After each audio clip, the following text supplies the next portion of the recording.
Hello everyone. Today I'm going to give you an overview of the description assignment. The description assignment is following the definition assignment that you've just completed, and it is built upon it, and it's also created using the same tool that you used for the definition assignment. I do not recommend that you try to change tools at this stage. If for some odd reason you feel that you truly need to, please reach out to me via email as quickly as possible. But it is incredibly rare that students change tools at this point. So for this assignment, first thing I want you to notice, of course, is the due dates. And for this particular assignment, you don't have a large window for completing this. Your rough draft is due on July 2nd. Your final draft is due on July 9th. So make sure that you keep on top of this one. So for this assignment, you're going to be writing what's called a technical description of the tool that you have already provided a definition or a set of definitions for in the previous assignment. And to write that description, you're going to follow the guidelines below. You're going to choose one of the following as your audience. So the first thing you need to do is choose an audience. And you can choose from these two. Your audience can either be a curious 10-year-old who has never seen the tool and doesn't know how it works, or your audience can be an adult who recognizes the name of the tool, so they've heard of it, but they've never used one and they're not all too familiar with it. You know by now from working on the definition paper what it's like to write for different audiences. And you have specifically written for a 10-year-old when you wrote the first definition. So when students come to me and ask me, Ms. Walton, which one of these audiences do you think I should choose? I typically advise that you choose the audience that you had the easiest time writing for when you wrote that definition. So if you found yourself having an easier time writing for the 10-year-old, I advise to go for that. Now, if you had a very difficult time putting yourself there and in that mindset to write for a 10-year-old, and you get your paper back from me and you see that, it just didn't go over very well, and I've got a lot of questions for you in your final draft when you get your graded paper back, then you might want to avoid the 10-year-old as your audience. So just go with whichever one you had the easiest time with before. So when you're writing for these audiences, you're going to make sure that you include any relevant information about your audience, such as your audience's experience in a related field. For example, your audience can possibly own, if you're going to go over an iPod docking station and say that's your tool.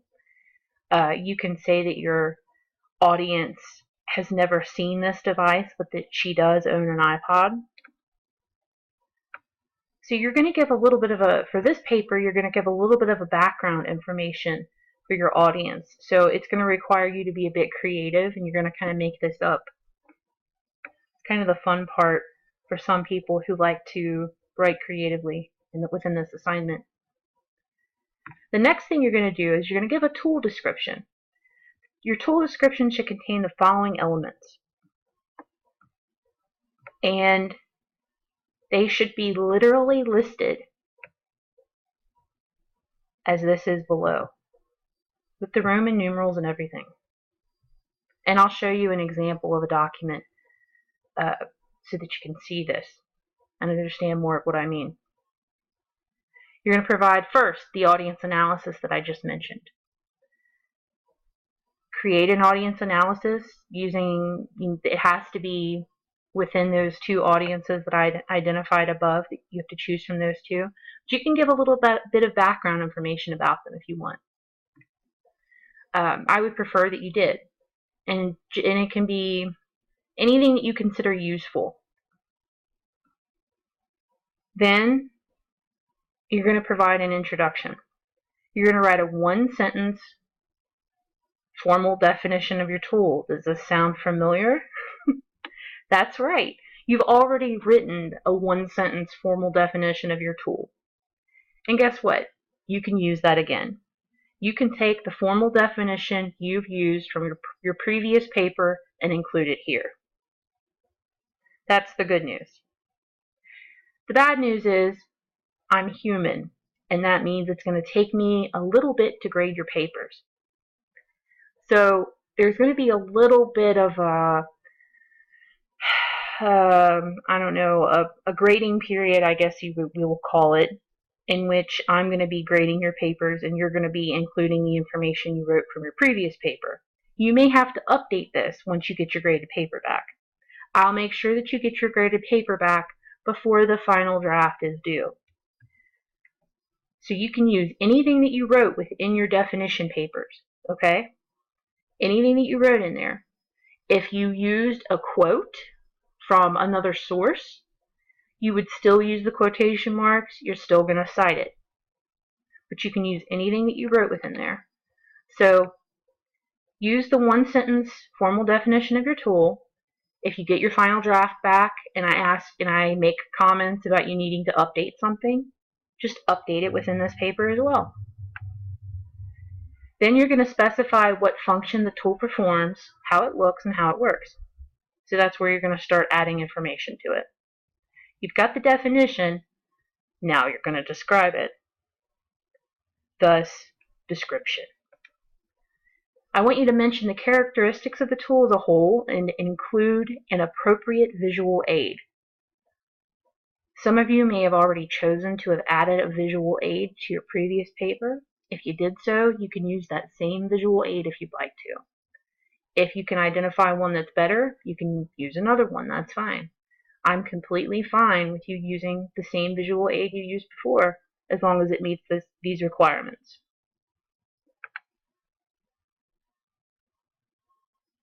So you're going to mention all the characteristics of the tool as a whole, include an appropriate visual aid.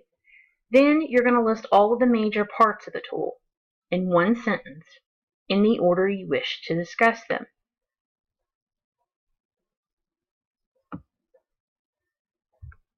Then for part 3,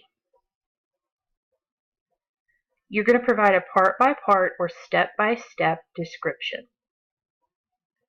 So for this section, you're going to organize the description in a particular order, and you can go from top to bottom or step-by-step depending on how you decide to do this. Most people go from top to bottom or bottom to top depending on how they want to describe their tool.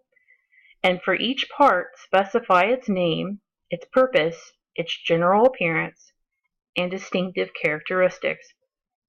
If appropriate, make sure you include additional visual aids. And then if there's some kind of process, you'll list steps. But for the most part, you're going to be following the part-by-part or step-by-step description.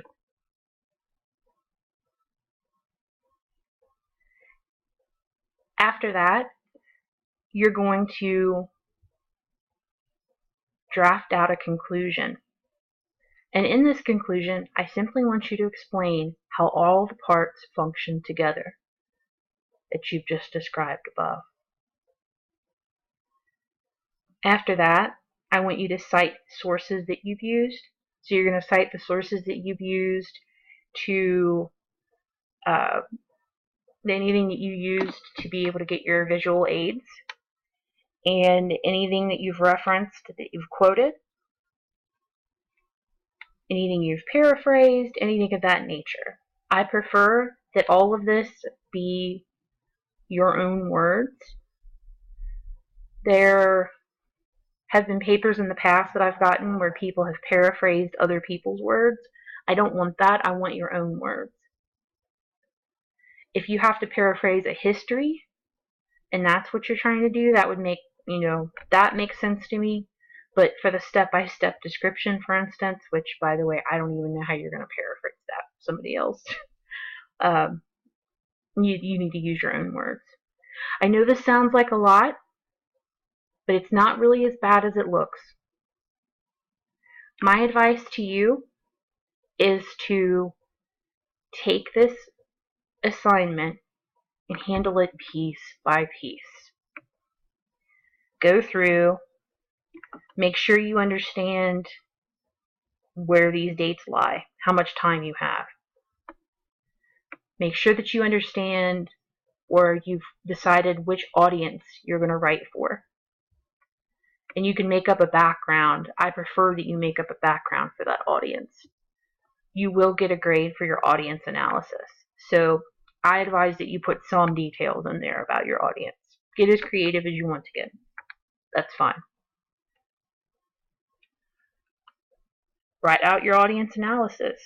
Pull up your introduction. And I would copy and paste this into a document and lay it out per these Roman numerals into sections. That's what I expect you to do. And for your audience analysis, you can go ahead and take the word audience analysis out of here, or you can leave it in. Some people leave it in, and that's fine. And literally write out your audience analysis. Start there. Try not to let it frighten you. Some people get frightened and freeze up, and then they don't work on it until the last minute, or they don't work on it at all. Don't let this frighten you, because really all it is very specific requirements for writing. And I've just asked you for very specific little pieces. And instead of writing a 10-page paper about this, you're writing out what's probably going to end up, I know that it won't be more than 2 pages. Sometimes it's a little bit more than 2 pages depending on the sources people cite or how big the image is that they use. But I'm asking for you to cut out a lot of things that you might write for a traditional English paper, because this is technical writing. And I'm just asking for specific information. So think of it that way. And when I ask you in the instructions to do something, just look at it like this and then write it out. And then go on, sentence by sentence. That's how I would do it. And then I would specifically work on it piece by piece, following these out, and maybe crossing it out as you go along. And then move on, and just do the best you can. And ask me questions where you have questions. This is one of those assignments that I can tell you how to do this, and I can show you an example, but really you're not going to understand, you're not even really going to have good questions until you dive into it. So, and remember, so part 5, you already know how to cite sources. You've been through your first English class already. You know how to write a conclusion. You know how to do that. The audience analysis part, you'll know how to do that. You already have part of the introduction done. So really, all you have to write, if you think about it, all you really have to put a lot of thought into is parts 2 and 3. Now, I want all of this, don't get me wrong, but what I'm saying is this. You already know how to do 1, 4, and 5. And you have part of number 2. But it's number 2 and number 3 that seems to catch people up a bit and makes some people freeze.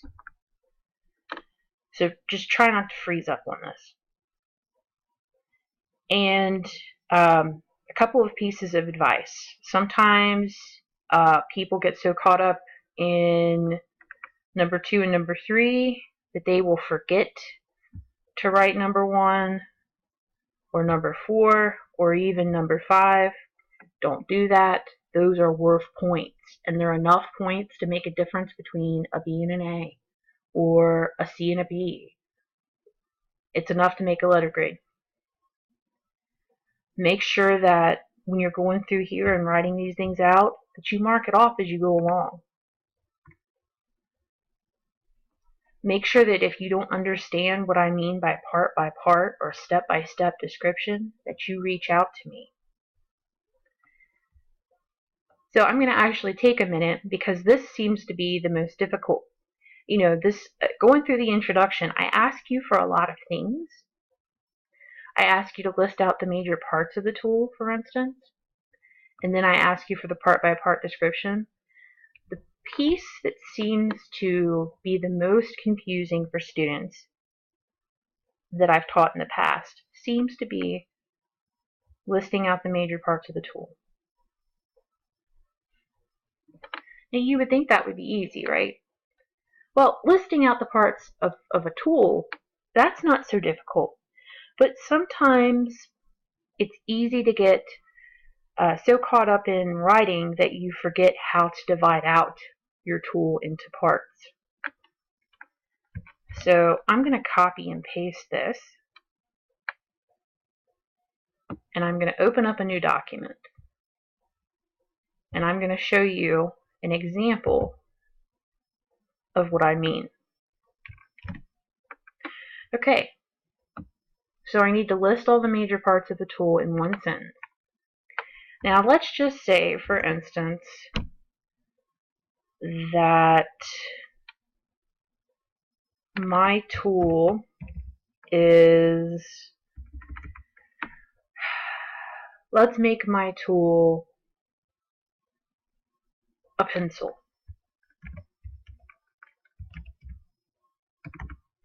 And because I'm typing right here, I'm going to misspell everything. It's just the law of typing and recording, or typing or writing on a board in front of a group of people. You always have to make mistakes. Anyway, so my tool is a pencil. And I'm just going to say, because you might notice that this has come up on my feedback, it's just a number 2 pencil.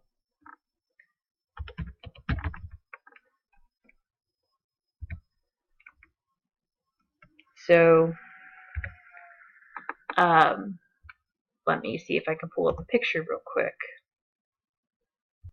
Alright, so I've put number 2 pencil into the search engine for Google. And here are some images for number 2 pencils. So there's one.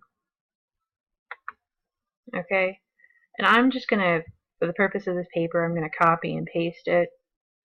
I'm also going to make sure that when I'm finished with my paper, I'm going to cite my source, right? I'm going to do that. So there's my pencil. I'm going to make it a little smaller so I have room to write.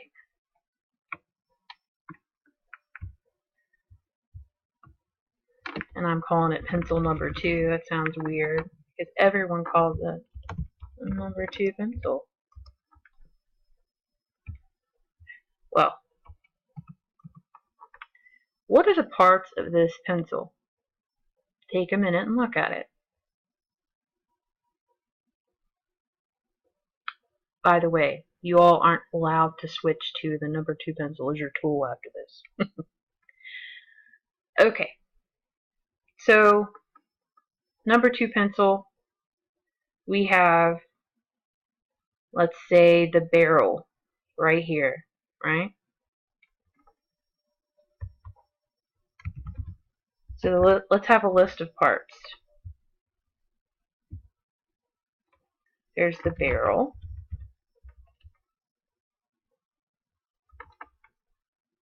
That's what I'm calling the barrel. Now, this might be something that I'm going to have to look up, okay? I might actually have to go and look up what the name of this thing is. I have no idea what that is. I'm going to call it metal thing for now. Metal thing. And this can also be where you use sources too, but you're not paraphrasing, you're not quoting, but you do use them to reference. That's the eraser.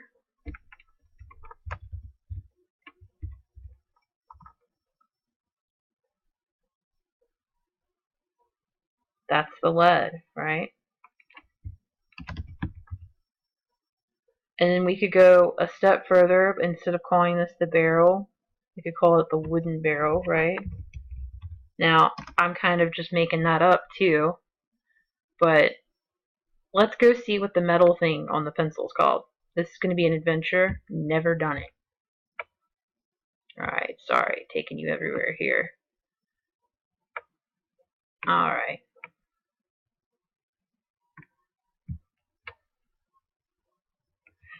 So, what's the metal thing? Are you all laughing at me yet? What's the metal thing on the number 2 pencil? I don't know. Okay, the metal band that attaches the pencil body with an eraser is called a ferrule. That's kind of weird. I'm accidentally looking in the images, so I need to go back and look here.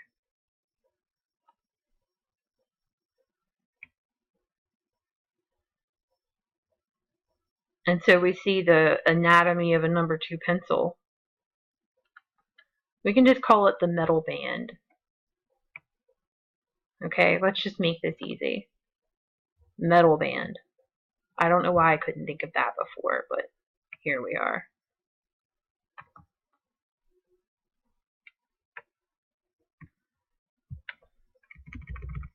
Metal thing comes metal band, and there's probably several of you out there who were screaming, band! It was metal band!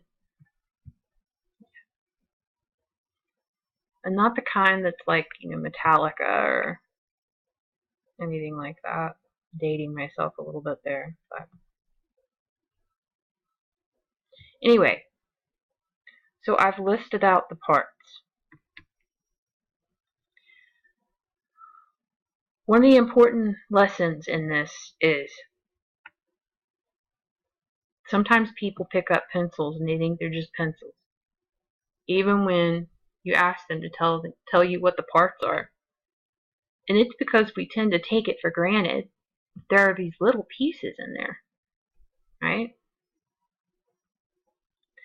And you could do the same thing, and I would be fine, by the way, if you called this a metal band instead of a ferrule, which I have yet to document as being a real thing, but just saw in that image, like you saw with me.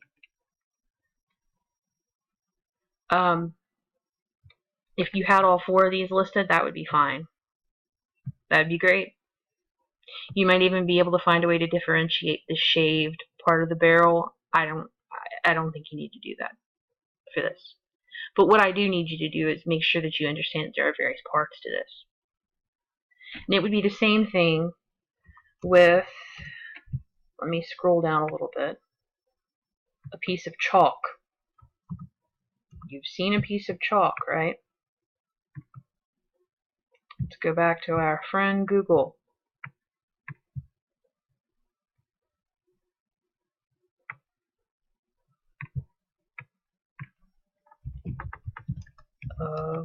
Chalk. Apparently that's a band. Did not know that. Something to look into later. Okay. So I'm going to go with this one because I like it. Very simple picture, isn't it? So a piece of chalk. I'm going to copy this image. I'm going to cite my source later on before I turn my assignment in. Right? Uh-oh, wrong place. That's where our assignment is. I'll show you that in a minute. So this is our tool. piece of chalk.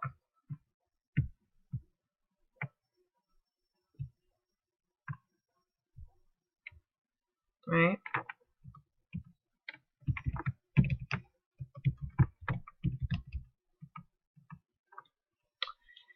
And I'm going to try to sort out what the parts are. So this is even a little bit more complex than the pencil, right? The pencil was a bit easier to sort out what the parts were. They look a little different. What are the parts to a piece of chalk? Okay. Now the first part you have is what do you have? What parts can you have to this? You have end A.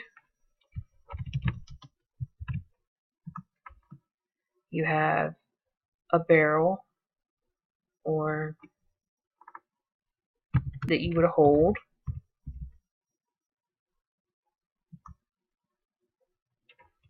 And then you have end B.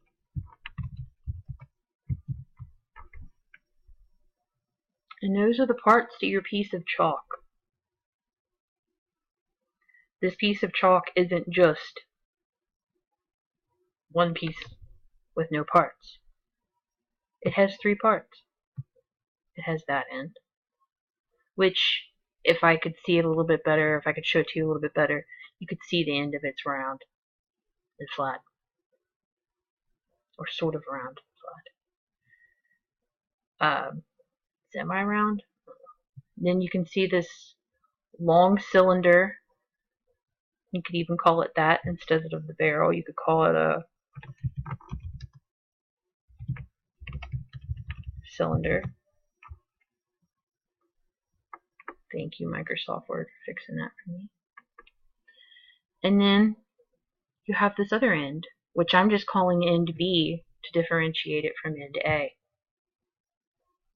Why do I need to differentiate these pieces? What's up with this description? Why am I doing this? I'll tell you what's up with this. You wrote a definition, you're writing a description. Your next assignment is going to be a set of instructions. When you write a set of instructions, you have to be able to differentiate things like end A, end B, and the barrel or cylinder of the piece of chalk.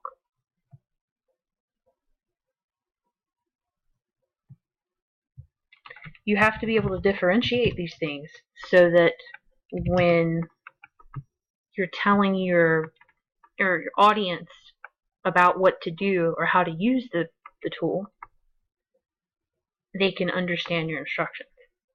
So this is the bridge between, this assignment is the bridge between the definition of the tool and instructions for using the tool.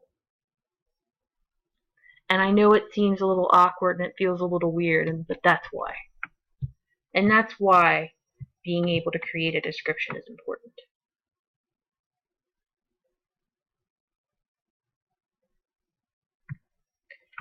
Alright, so that is the most difficult part of creating the description that most students have. Is being able to grab onto and understand the parts of their tool. I would prefer that you sit and try to come up with a list of the parts rather than looking up a list of the parts. I understand that you're probably going to look up a list of the parts, but I prefer that you try to at least do it the way that I did it, just to even think about it. If you look up the list of parts for a piece of chalk, you might not find what I just told you. You might find it, I don't know. But I don't know. I don't think you will. So, as with all assignments, please be sure to let me know if you have any questions. I know, again, this seems like a lot. It's not so bad, I promise. Make sure that you ask me any questions you have about this. I will get your assignment back to you as soon as possible so that you know whether or not that one sentence formal definition of your tool or anything else that you're using, again, is the way that it needs to be, or if you have to revise it. Also, I would like to quickly go through the folder over here. So I'm looking into the description assignment folder. And when I pull that up, you're going to notice that you have the assignment description sheet. You'll have the video under that after I post this. You will see the example, and then you'll see the grading sheet and the final upload area. Now, this example is not going to be as helpful to you as previous examples have been.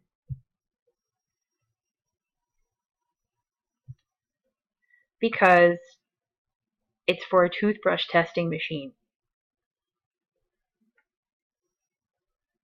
Now, you're going to look at this and you're probably going to ask me why. Part of you is going to ask why I've provided it like this. This doesn't provide all of the details that I've asked you for in the way that I've asked them for, but it is an example of a technical description. I want you to see what they look like. I've asked for them in a little bit of a different order, but I've actually made it easier. You're not going to make yours look like this. I don't want yours to look like this. I want yours to look like this, with a visual aid. I want it to have the Roman numeral 1. I want it to have all the Roman numerals. You do not have to have the headings in here if you don't want them. If you want them in there, you can put them in there. But I want you to have them by Roman numeral. And then I want you to have your visual aid. That's what I want. I can't give you a specific example from previous papers here because it doesn't make sense to. I've done so in the past, and it has only served to confuse everyone. Okay, so if you have any questions, again, please feel free to reach out to me. I'm happy to help, and thank you for watching.